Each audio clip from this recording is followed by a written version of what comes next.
I want to tell you a story. And this happened to me the other day. And it's just dawned on me what it all meant. Like, suddenly now everything has fallen into place.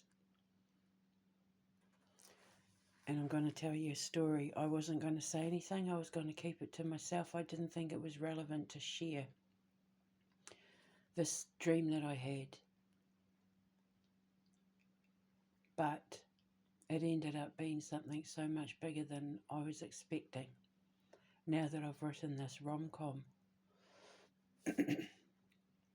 I had a dream the other day. I was in a lot of pain. I didn't have a dream I was in a lot of pain. I was in a lot of pain. My scars felt like they were ripped open. All I could do was just lay on my side and sleep. I was in so much pain. And I just lay back on my body pillow thingy, and I was just trying to deal with the pain and imagining myself up against the grandmother tree, because I don't sort of really have access to those kind of forests and trees and all of that. And I have a tree outside, but I'm not going to go outside and lean up against it with bare feet and that, because my neighbours, it's right over from my neighbour, the neighbour. So I just tried to imagine it, and I must have fallen asleep because I had this dream that ended up being nothing short of magical.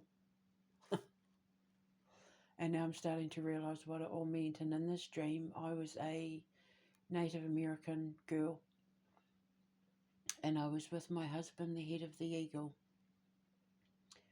And we must have been out hunting, or we were doing something, and I was pregnant and I went into labour.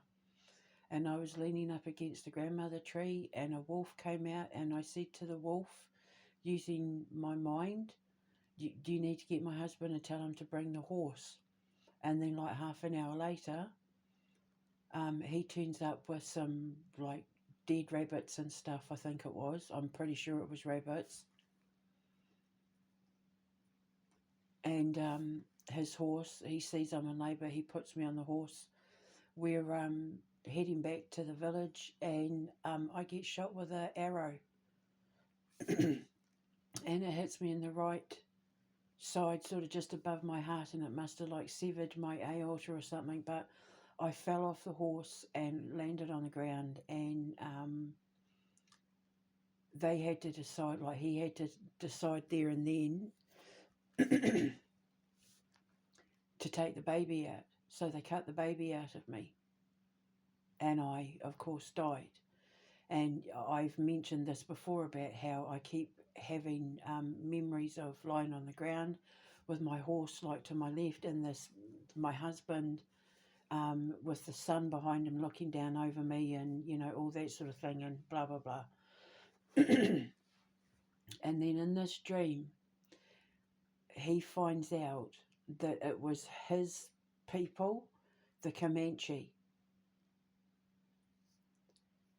that shot her with the arrow because she wasn't one of them. And he chose her. They didn't want her in the group, so they tried to get rid of her. She wasn't one of them, so they tried to get rid of her. And he turns his back on his village. He takes their child, turns his back on his village, and he goes off to raise the baby. And the grandmother tree said in the dream, in the dream, she actually said, the reason why the man in the moon hasn't given himself over to you is because he carries guilt from his past life that he didn't defend you the first time. And in the dream, I said to the grandmother tree, but he chose to protect our daughter, because if they did that to me, like, how do I know they wouldn't have done it to her? Because they thought that she was not a curse, but she was from the kind of village that was a bit more, she was kind of from the kind of native tribes that were more peaceful, whereas like the Comanche were known for being fierce warriors. They were the moon hunters. They were basically like moon warriors. They were famous for, being incredible hunters in the moonlight and that sort of thing. And I think she might have been more about, pottery and crops and playing with horses and natural telepathy and all that sort of thing. And I think they saw her as like a curse or a witch or whatever their version of a witch was, and they decided she needed to be removed. So he takes the child and he moves away from his people, and then lives with that guilt that he never protected. Like if he'd just done the right thing and taken her away when he fell in love with her and all that sort of thing, like she'd still be alive and all of that. And then it got me thinking about how I think I'm going to name this movie The Grandmother Tree.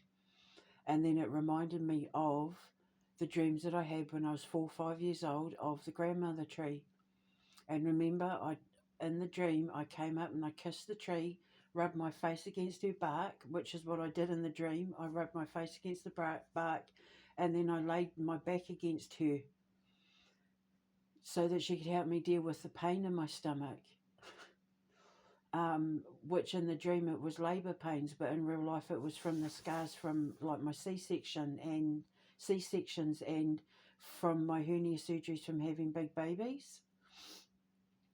And then I lay about with her for a bit, and then she sends me on that quest where I'm to go and turn right at the coyote, the trickster, the one who's going to decide my fate.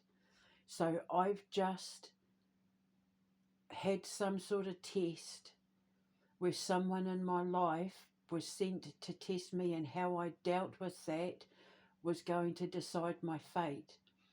And what it did was it put me in the direction of following the animals, because remember I was to follow the animals and they were going to lead me to the horses. Well, the animals would have been the animal totems that dropped the keys. Remember when I was originally weaving the story together, I said there was a crow, possibly an owl, then I said magpie, squirrel and cat, and then I said maybe I should make the cat a fox. Remember, following the animals to the horses, which led me to the horses at the Royal Ascot in the movie, following the horses who would take me to where I was to look up. And there I'd find the answer. And when the horses and the story that I've just woven led me to the Kelly Forest and the grandmother tree. Because remember, he carves the wooden box out of the grandmother tree. So the grandmother tree from when I was 4 or 5 years old was leading me back to the grandmother tree, except this time I get to be the one to plant the seeds to become the grandmother tree. And they will become literal things that you will be able to plant. And I always said when I built my foundation, I was going to have like a greenhouse, atrium kind of greenhouse, but where we were going to plant a grandmother tree. A tree right in the middle of it and leave it to grow.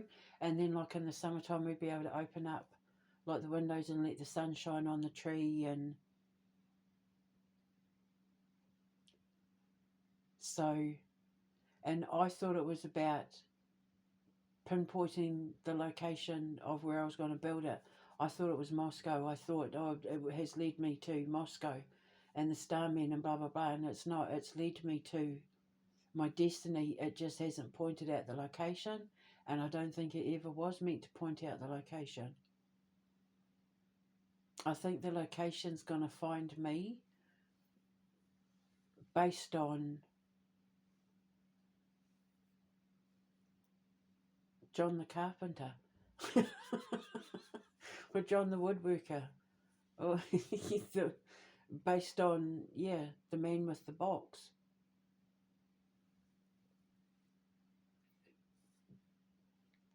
Or rather, oh my God. I was going to say, or rather it's led me to making the movie I'm to make first, which takes me back even further to that story I told you about on Instagram that I keep telling you about when we were in Glasgow. the year that we moved to England, I had that experience where I was reading in bed and I was having a cup of tea and I felt my body lift up off the ground like I was having like an astral projection, and I landed at the foot of my dad, who was dressed like an Egyptian man with like the wig and the eyeliner and the white skirt thing, and he pointed to a cinema. And when I walked into the cinema, it was like an old sort of Victorian style cinema. And when I walked in, like the ones I was describing that I said I'm going to have, and when I walked in, there was movie credits scrolling, and I couldn't read it, and now I'm thinking it's the movie credits to this Grandmother Tree movie. So my whole life I've been searching to write the story of my life to turn into a movie that's going to be like a love story. Well, to turn into an empire where the first movie we're going to make is a love story.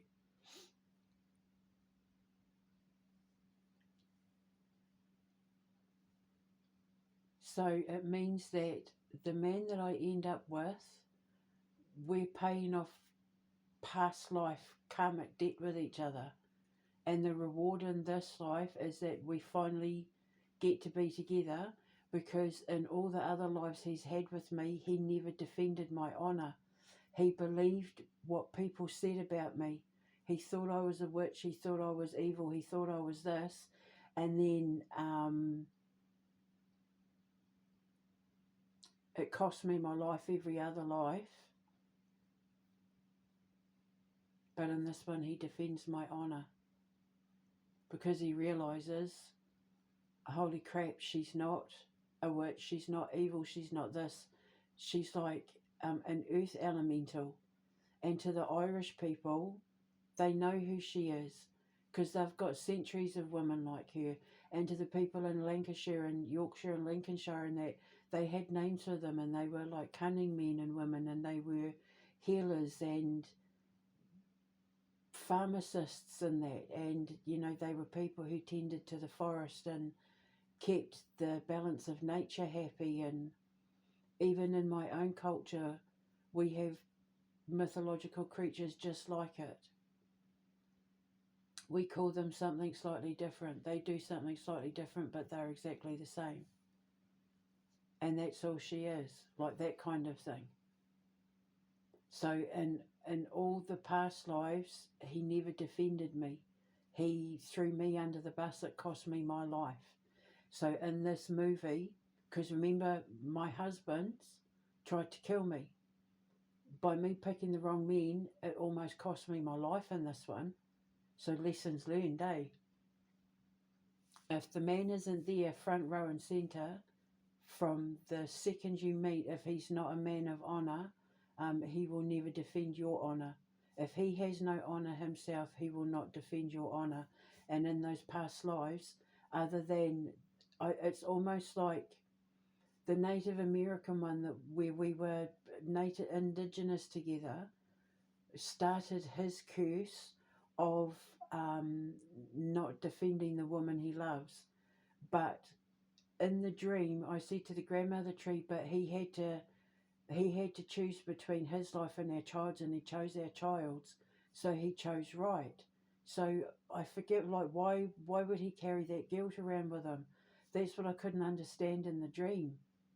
And it's like he went through all that for nothing. He did the right thing by protecting our child, because then she got to have a life, and we got to have grandchildren and great-grandchildren and great-great-grandchildren, and, you know, there'll be kids running around somewhere on this earth that shares the DNA of me and him, because he made the right decision to save the daughter, to save our daughter. Otherwise they would have gotten him and the daughter. So then we would have all been wiped out. But, you know, he did the right thing. That's what I was saying in the dream. And so it's like, and then there was the one from World War II, and probably he was in the one from Vietnam as well, with the quote-unquote friendly fire incident. Because I've looked into my past lives and that, so I understand. It helps you heal a lot of childhood trauma and life from your past trauma when you understand past life debt and karmic debt and why you're here and all that sort of thing. So the reason why I haven't found my true love is because I was looking for, it's not that I was making the wrong choice. See, because in the movie he says, you put a spell on me to make me fall in love with you because you're so desperate to find a husband, like you got to put a spell on them, blah, blah, blah. And then she gets all offended and, that sort of thing. But it's not that in real life, it's not that I was wanting to hurry up and get married and settle down. She was wanting to hurry up and meet the man of her dreams. But in wanting to hurry up and meet the man of her dreams, she was trying to find the men I ended up with. I was trying to find the man of my dreams and the men I thought were my dreams who ended up being my nightmares. Do you see what I mean? It's because it's life imitating art. So I'm trying to separate the two while incorporate the two. So you can tell when I'm talking about my life and the movie, because this movie is all about karmic lessons and how the people you end up with, the people you fall in love with, the people who you give your heart to, the ones who break your heart, that sort of thing, it's all to do with karmic lessons. So this movie is about, the karma of love.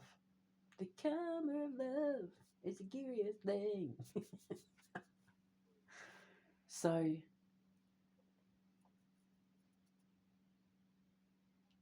she's never, he had to be the one to figure it out. He had to be the one to go, oh, she's not who they said she was, or it's not what I thought it was, and by him realizing the mistake, it fixes the glitch and then releases the curse, and then he gets to fall in love with the woman of his dreams, because then he's paid off that karmic debt from the guilt that he carried from walking away. Instead of defending his woman, he chose to save their daughter. But it's like I said in my dream, but she was dead anyway. She was dying anyway. So he did the right thing in the dream. And I never said anything about this dream because I thought it just seemed too personal and people wouldn't get it. But then, of course, fast forward a week later, and here I am putting the finishing touches on this RomCom, and it's almost like I had this dream, and the one that I had when I was 4 or 5 years old, it was all to incorporate into this movie, the RomCom. So I get to add bits of my dreams, I get to add bits of past life. I also had, I remembered, I put a couple of dreams up on my Instagram and Facebook where I had dreams about my two grandmothers sitting around a circle with shaman and a campfire, and my boys were handing out my mum's steamed pudding, and I was following the banging drums and they opened up the skies and told me to look further or look deeper and fly higher. They said, go out further, fly higher. And they opened up the skies and it was like a big giant blue eye.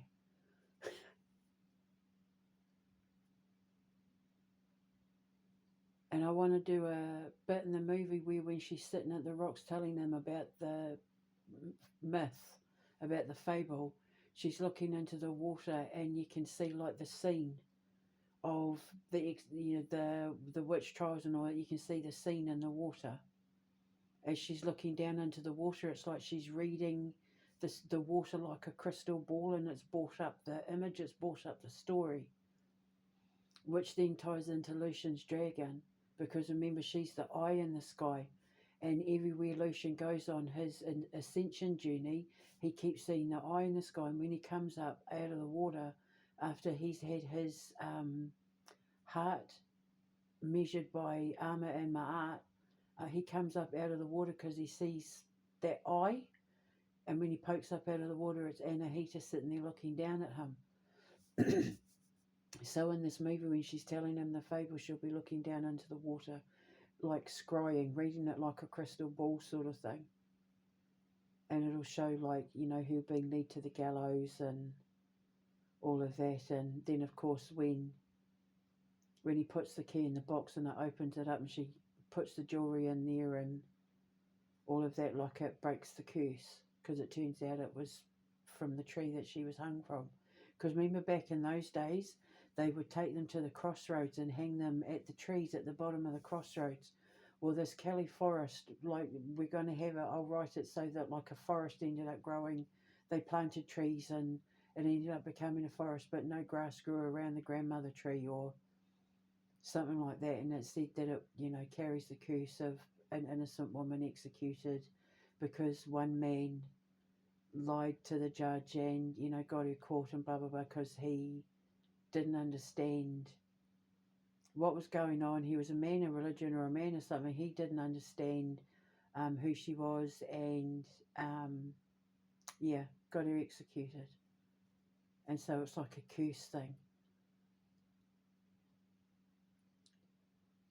So that's how it's going to be. So it looks like my dreams have been telling me for a while that I'm to write this one particular movie. And I always said I was going to do a story of my life, but that's going to be a whole completely different movie. I'm a romantic at heart, so I think this rom-com will just be perfect. It can be the first it's gentle.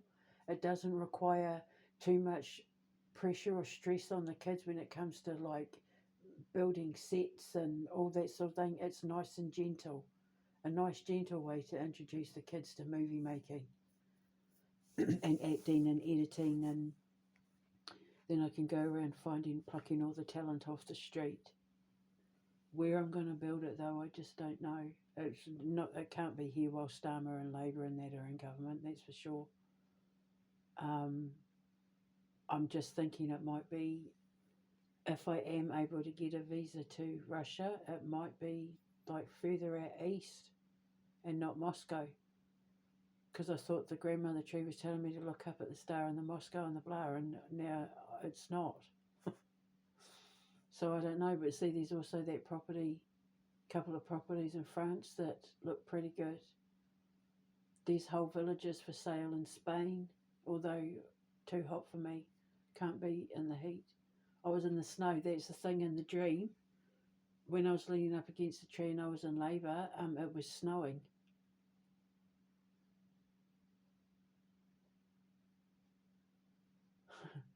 So it's like, dreams of dream weaving alchemist. That's an understatement. All my dreams have been woven into what now appears to be a really sweet little practical magic kind of love story. Oh, that makes me so happy it gets to end on a love story. Because the only other thing that needs to be written at this point is a martial arts one, but I've already got that written with Show from the Quantum Menace. They can build from that themselves. He's a samurai. So so I've got that sorted as well. So it's like, I think that's my writing complete.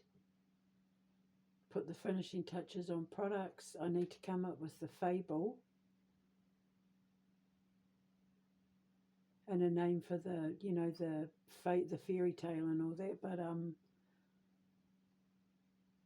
yeah, I can't wait to go somewhere with my laptop and just get all of this typed out, and then I can focus on the foundation, finding where to build, and then getting the talent to fill the bums on the seats.